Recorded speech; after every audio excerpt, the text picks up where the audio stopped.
আসসালামু আলাইকুম দর্শক, স্বাগত জানাচ্ছি রয়্যাল বাংলা টিভির সংবাদে। এখন দেখবেন নারায়ণগঞ্জের সংবাদ।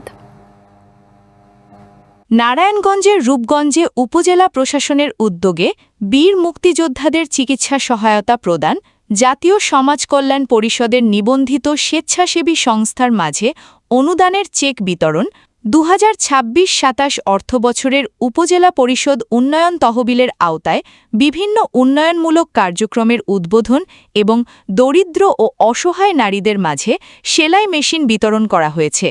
শনিবার 22 আগস্ট রূপগঞ্জ উপজেলা পরিষদ মিলনায়তনে উপজেলা প্রশাসনের আয়োজনে এই অনুষ্ঠান অনুষ্ঠিত হয়। এতে প্রধান অতিথি হিসেবে উপস্থিত ছিলেন নারায়ণগঞ্জ 1 আসনের সংসদ সদস্য মুস্তাফিজুর রহমান ভূঁইয়া দীপু। অনুষ্ঠানে সভাপতিত্ব করেন রূপগঞ্জ উপজেলা নির্বাহী কর্মকর্তা মোহাম্মদ সাইফুল ইসলাম। অনুষ্ঠানে রূপগঞ্জ থানার officer in-charge AHM Salauddin, Rupganj union পরিষদের প্রশাসক নুরুন নবী ভূঁইয়া, গলাকান্দাইল ইউনিয়ন পরিষদের ভারপ্রাপ্ত চেয়ারম্যান নাসির উদ্দিন, উপজেলা বিএনপির নেতৃবৃন্দ সহ বিভিন্ন অঙ্গ ও সহযোগী সংগঠনের নেতাকর্মী, স্থানীয় বাসিন্দা ও সাংবাদিকরা উপস্থিত ছিলেন।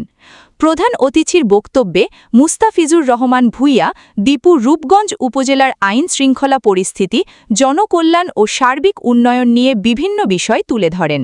তিনি বলেন, এলাকার উন্নয়ন কার্যক্রমকে আরও গতিশীল করার পাশাপাশি অসহায় ও সুবিধাবঞ্চিত মানুষের পাশে দাঁড়ানো জরুরি।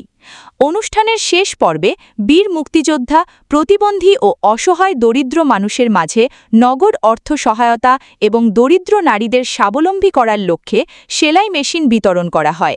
পাশাপাশি স্থানীয় ক্রীড়াবিদদের উৎসাহিত করতে তাদের মাঝে ফুটবল বিতরণ করা হয়।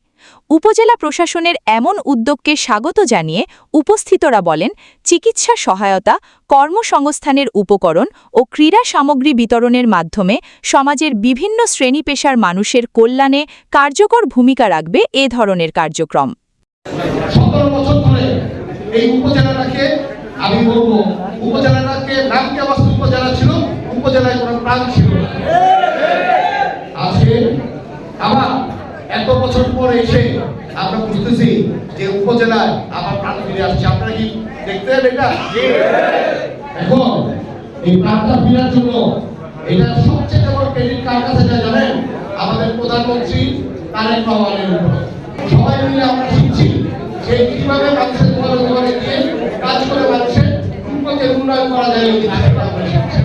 তিনি আসছেন, ইভেন আমরা চেষ্টা করছি যাতে এই হসপিটালটাকে আমরা 1 নম্বরে নিয়ে আসতে পারি। এই চেষ্টাটা ইনশাআল্লাহ আপনারা দেখবেন। রূপগঞ্জকে আমি প্রথমে বলেছিলাম যে রূপগঞ্জকে আমরা একটি এডুকেশনাল হাব বানাই। এডুকেশনাল হাব বলতে আপনারা কি বুঝতে পারছেন যে ঢাকা থেকে যাতে স্টুডেন্ট এসে রূপগঞ্জে পড়তে পারে এরকম একটি ব্যবস্থা করার জন্য আমরা চেষ্টা করছিলাম। এর জন্য অলরেডি আমরা বিএনপি পরিবার থেকে আমরা 3টা স্কুলে ডিফেন্সের লোক নিয়েছি। আমরা চেষ্টা করব রূপগঞ্জে যে স্কুলগুলিতে রেজাল্ট খারাপ করে আমরা সবগুলিতে এই ধরনের ডিফেন্সের লোক দিয়ে এই স্কুলগুলিকে যাতে একটা ঢাকা শহরে যে কোনো স্কুলের মানের সাথে যাতে কম্পিটিশন দিয়ে যাতে সব স্কুলে যাতে A+ স্টুডেন্ট যাতে থাকে ওই ব্যবস্থাটা ইনশাআল্লাহ আমি করব।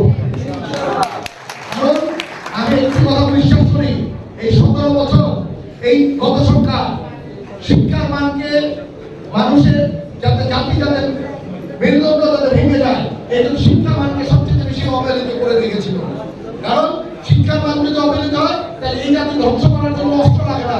এই জাতিকে ধ্বংস করার জন্য শিক্ষা ব্যবস্থাকে ধ্বংস করলেই এই জাতি ধ্বংস হয়। ওরা এই চেষ্টাটা করেছিল।